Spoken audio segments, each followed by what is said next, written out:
आज पूरा देश में कौन साप्ताहिक खबर एभली सफलता हासिल कर एक रेकर्ड कहले अत्युक्ति आपण मान सहयोग और सदिच्छा अनुष्ठान कृतज्ञता जणाइबा सहित वार्षिक विवरणी पाठ करुछि।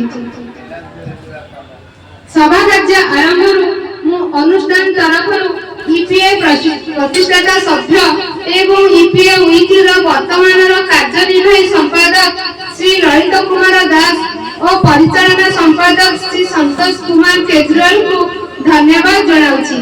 ईपीए वीकली प्रतिष्ठाता स्वर्गत अनिल प्रसाद मिश्र देहांत पर ईपीए वीकली को बंचाई रखिछंती। महाप्रभु जगन्नाथ तांको परिवार मंगल करंतु।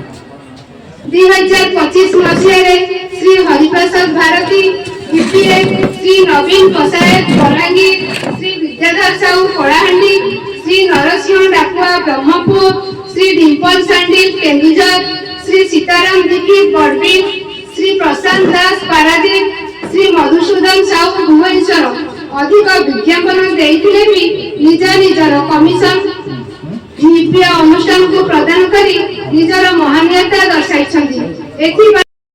प्रभु जगन्नाथ शक्ति दियंतु एवं भजक सुस्थ रुहंतु, भगवान घटबड़ी रखंतु। निश्चय अनुष्ठान आहरी प्रभु जगन्नाथ आशीर्वाद आहरी उत्तरोत्तर उन्नत। तेणुक समस्त बहुत बहुत धन्यवाद, शुभेच्छा। आज ईपीए